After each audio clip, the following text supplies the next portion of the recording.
Dobrý deň, milí tenisoví fanúšikovia. Vítam vás zo štúdia televízie Slovenského tenisového zväzu pri ďalšej časti rozhovorov o tenise. Dnes som si do štúdia pozvala aktuálnu singlovú slovenskú jednotku a držiteľku ocenenia tenistka roka za rok 2022 na Slovensku Annu Karolínu Šmídlovú. Kajka, ahoj, vitaj. Dobrý deň. Som rada, že si prišla. Prvýkrát ťa tu mám teraz takto v štúdiu. Ako som teraz povedala vlastne v tom krátkom úvode, ty si sa stala tenistkou roka za rok 2022 na Slovensku. Pre teba je to už 4. ocenenie vlastne pre najlepšiu tenistku u nás. Čo to pre teba znamená, ako si ceníš možno tieto výhry a ocenenia v týchto anketách? Tak ja si to veľmi vážim. Určite mám z toho veľkú radosť. Je to také zadozučinenie za to, že sa snažím celý rok. Pamätám si, keď som to vyhrala prvýkrát ešte v dobe, keď hrala aj Dominika, aj tak. A ja som vtedy mala tú svoju najlepšiu sezónu, tak to určite nikdy nezabudnem. Potom boli vlastne také roky, že bola aj trošku iné počas toho covidu, že nemali sme taký gala večer ako tento rok a za to ocenenie, ale tento rok som za to opäť nesmierne vďačná. Napriek tomu, že možno, že v niektorých momentoch mohol byť ten rok aj lepší výsledkami, ale veľmi si to vážim, lebo som celý rok do toho dala všetko, čo som mohla. Ale je pravda, ty si povedala, že to bolo dávnejšie, bolo to vlastne už v roku 2015, keď si to vyhrala prvýkrát, tak je skvelé, že vlastne si dokážeš udržiavať aj teda takú výkonnosť počas takej dlhej doby. Ty si tento rok 2022 začala aj pod vedením nového trénera. Trénujete teraz pán tréner Ladislav Simon. Dlhšiu dobu, alebo teda už veľa rokov spolupracuješ s konečným trénerom pánom Ladislavom Olasom. Ako by si sa ty pozrela možno na tieto individuálne výsledky počas tohto roka? Tak ja som im obom nesmierne vďačná, lebo ich mám rada aj ako ľudí, nielen ako trénerov a je to fajn s nimi na turnajoch, dobre s nimi vychádzam. Pán Olas už je vlastne od začiatku, odkedy som v NTC so mnou. Stálica? Áno, veľmi mi pomohol. A pán Simon vlastne je tento rok prvýkrát pri mne. Ale tiež myslím, že spravil všetko, čo mohol a snažil sa najviac ako vedel. Samozrejme, že boli tam aj lepšie a horšie chvíle. Myslím, že na tú jeseň, aspoň z môjho pocitu, som hrala možno aj najlepšie z celého roka. Aj keď ešte pár takých zápasov mi tiež tesne ušlo a možno som mohla byť aj lepšie na tom rebríčku nakoniec, ale ja som s nimi veľmi spokojná, som im veľmi vďačná a boli tam samozrejme aj také horšie momenty, možno leto ma trochu sklamalo, lebo tam boli také moje turnaje, na ktoré ktoré mám väčšinou rada a tento rok mi to veľmi nevyšlo. Trochu som tam aj chvíľu bola chorá, tak sa to tak všetko spojí dokopy niekedy a nevyšlo to podľa takých možno mojich predstav, alebo tak, aby som bola spokojná, ale verím, že možno tento rok sa to zmení, alebo že možno skúsim si niektoré turnaje lepšie naplánovať a myslím, že už som si zvykla aj na toho trénera Simona, že už aj on mňa pozná, ja jeho lepšie ako možno na začiatku, tak pre mňa je to o to lepšie potom. Keď sa tak pozrieš na tú sezónu, začínala si ju vlastne v stovke. Teraz si okolo 100, si aktuálne jedno miesto za tou stovkou, ale tak to ešte sa nejako môže vyvrbiť. Štartovala si na všetkých 4 Grand Slamových turnajoch, bola si priamo v hlavnej súťaži. Uhrala si tam nejaké pekné výsledky. Prvýkrát si vo Wimbledone vyhrala kolo. Ako sa pozeráš ty na tú sezónu a možno taký nejaký najväčší úspech, ktorý pre teba tak najviac znamená? Tak na tých Grand Slamoch je to vždy také najdôležitejšie. Aj už to, že som sa tam dostala, aj že som vyhrala to prvé kolo. A vlastne aj na tej tráve som hrala lepšie ako predošlé roky a možno to mi práve chýbalo tento rok taký jeden lepší výsledok, na ktorý by som teraz mohla tak v lepšom spomínať, ale tak celkovo to myslím, že bol taký konštantný rok, že veľakrát som si uhrala nejaké body, veľa aj dobrých hráčok som porazila a verím, že ešte príde možno tento rok, že opäť uhrám nejaký taký väčší výsledok aspoň na tom VTA turnaji, alebo možno, že aj na tom Grand Slame uvidím. Ty si spomínala, že ten záver roka patril k takým, alebo teda tá jeseň patrila k tým lepším obdobiam. Vy ste sa vlastne ako teda slovenské dievčatá zúčastnili na finálovom turnaji Billie Jean King Cupu v Glasgowe. Tam si hrala dobre, napríklad aj ten zápas s tou Zaňovskou, ten bol naozaj výborný. Reprezentácia pre teba nejaká srdcovka? Vieme, že reprezentuješ rada. Tak hrám to už roky. Nikdy som to, myslím, nevynechala, keď som mala byť v tíme. Vždy som tam bola už od možno 17, 16, 17 rokov som hrala veľa stretnutí, zápasov, veľakrát som ich hrala. Samozrejme, niekedy mi to nie je až také možno prirodzené, že príde s tým aj väčší stres, alebo je to celkom iné ako iné turnaje. A je to možno, že aj niekedy si tak príliš pripúšťam, ale vždy som skúsila, vždy som tam šla, spravila som preto všetko. Tento rok som o to viac rada, že som vyhrala práve aj zápas pre ten tím. A veľmi ťažký zápas a veľmi si to cením, lebo aj mi nie je ľahké hrať. Vlastne keď deň predtým som prehrala, tak som sa musela veľmi na to rýchlo zabudnúť a nejako schopiť, aby som si verila na ten ďalší deň. A som rada, že tentokrát to vyšlo, lebo myslím, že to bol aj veľmi dôležitý zápas pre nás. Aj napriek tomu, že sme nepostúpili, tak tam každý zápas, čo vyhráme, je veľmi veľký úspech. Takže si to cením možno aj najviac tohto roku.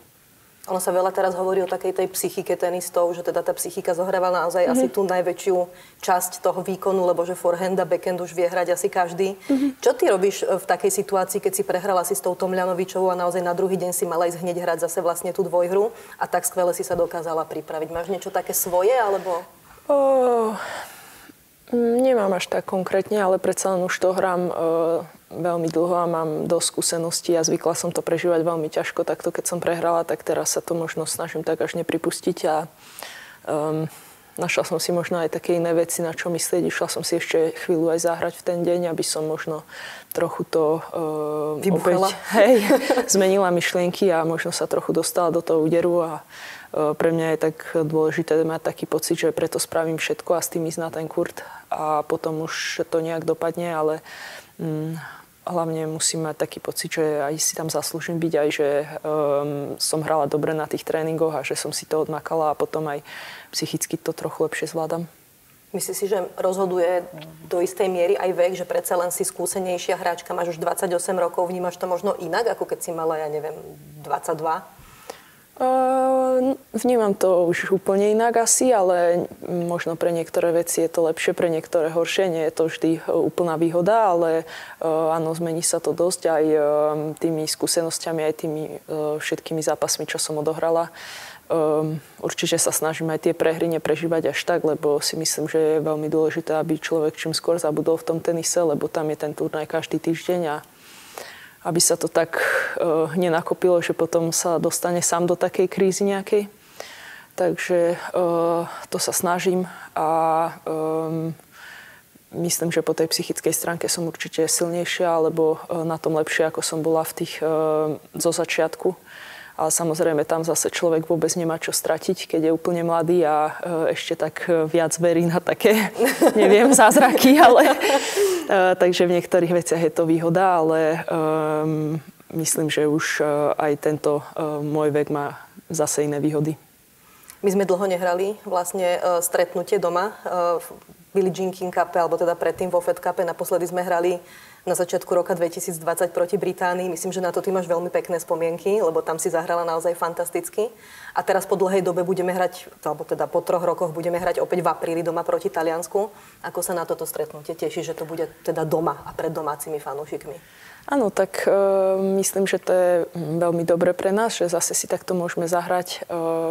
Už dlhšie sme nehrali na ten zápas s Britániou, si dobre pamätám a ja si nikdy nezabudnem, lebo to sme vlastne postúpili na ten Billie Jean King Cup. Aj to bolo z mojej strany asi najlepšie takéto stretnutie, aké som odohrala. A bolo to ešte obzvlášť, že to bolo doma, tak z toho sa budem asi navždy tešiť alebo mať dobrý pocit. A teraz, že sa to zopakuje, tak uvidíme, no teším sa na to. Je to silný super, samozrejme, dobre poznám tie dievčatá, lebo všetky sú také okolo mojej úrovne, alebo že s nimi hrávam skoro všetky turnaje za rok, takže určite ich poznám. Možno, že oni sú aj také, aspoň pre mne sa zdá, že na tej Antuke aj lepšie, takže to uvidíme, aký povrch sa zvolí v tom období aj. A teším sa na to, že určite to bude zaujímavé, snáď aj prídu nejakí ľudia nás podporiť a myslím, že teraz máme aj ten tým taký zaujímavý, aj Renáta, keď bola, tak niekto nový prišiel zase a uvidíme, kto potom bude nominovaný a kto bude hrať v tej dobe najlepšie. Ja viem, že ty už teda makáš, že sa pripravuješ na novú sezónu. Už si bola na kondičnej príprave v Tatrách, myslím, že asi 2 týždne. Teraz už zarezávaš na kurte. Čo ťa čaká vlastne na začiatku tej sezóny? Ako ju máš rozvrhnutú? Áno, už som prešla nejakou časťou prípravy, keďže som ani nemala nejak veľa času na oddych tento rok, lebo som sa snažila čo najdlhšie aj hrať, lebo každý bod by sa mi počítal na to Australian Open a aj tu sme mali doma ten Slovak Open, takže veľa času tam nebolo na oddych, ale potom som bola v tých Tátrach, to si aj tak hlavou možno oddychnem, aj keď fyzicky je to náročné. A teraz ešte vlastne do Vianoc potrenujem a určite pôjdem po Vianociach skoro hneď preč, možno 26., možno 27. Ešte neviem presne kam, to sa asi rozhodnem behom možno 2-3 dní, lebo záleží aj kam sa dostanem. Buď tam je ten Auckland, taký veľký VTA, alebo možno menší v Austrálii, taká ITF-ka, keby som sa do toho Aucklandu nedostala. Ale určite na Silvestra už budem niekde tam. Na druhej strane sveta. To už si asi ale aj tak zvyknutá na to viac menej, že asi silvestruješ niekde v Austrálii. Áno, skoro väčšinou. No. Ešte keď som bola mladšia, tak tam bola taká Čína, kde sme zvykli chodiť, takže tak na pol cesty. Ale to už teraz nie je taký turnaj, takže už určite budem v Austrálii. Alebo na Novom Zélande. No. A teda sviatky roka stráviš ešte na Slovensku, hej, Vianoce si ešte užiješ v kruhu rodiny? Áno, tak zase každý rok som bola na Vianoce v Košiciach s rodičmi, tak aj tento rok to tak bude, ale bude to možno 2-3 dní a potom zase pôjdem sem späť trénovať alebo rovno aj preč. Kaji, ja ti držím palce, aby tá sezóna bola úspešná, aby vyšla podľa tvojich predstav. Nech sa ti darí nielen na kurte, ale aj mimo kurtu. Ďakujem vám pekne. Milé dievča, ktoré naozaj sa snaží pomáhať aj svojmu okoliu. Viem, že baby na teba majú iba same chváliť, že proste si s nimi zahráš a podobne. Ďakujem. Takže verím, že ti to vyjde. Hovorím aj tenisovo, aj mimo kurtu. Uži si krásne sviatky a teším sa pri nejakom ďalšom rozhovore. Ďakujem. Ďakujeme veľmi pekne, milí diváci, aj vám za pozornosť a budem sa tešiť pri ďalšom sledovaní rozhovorov o tenise. Dovidenia.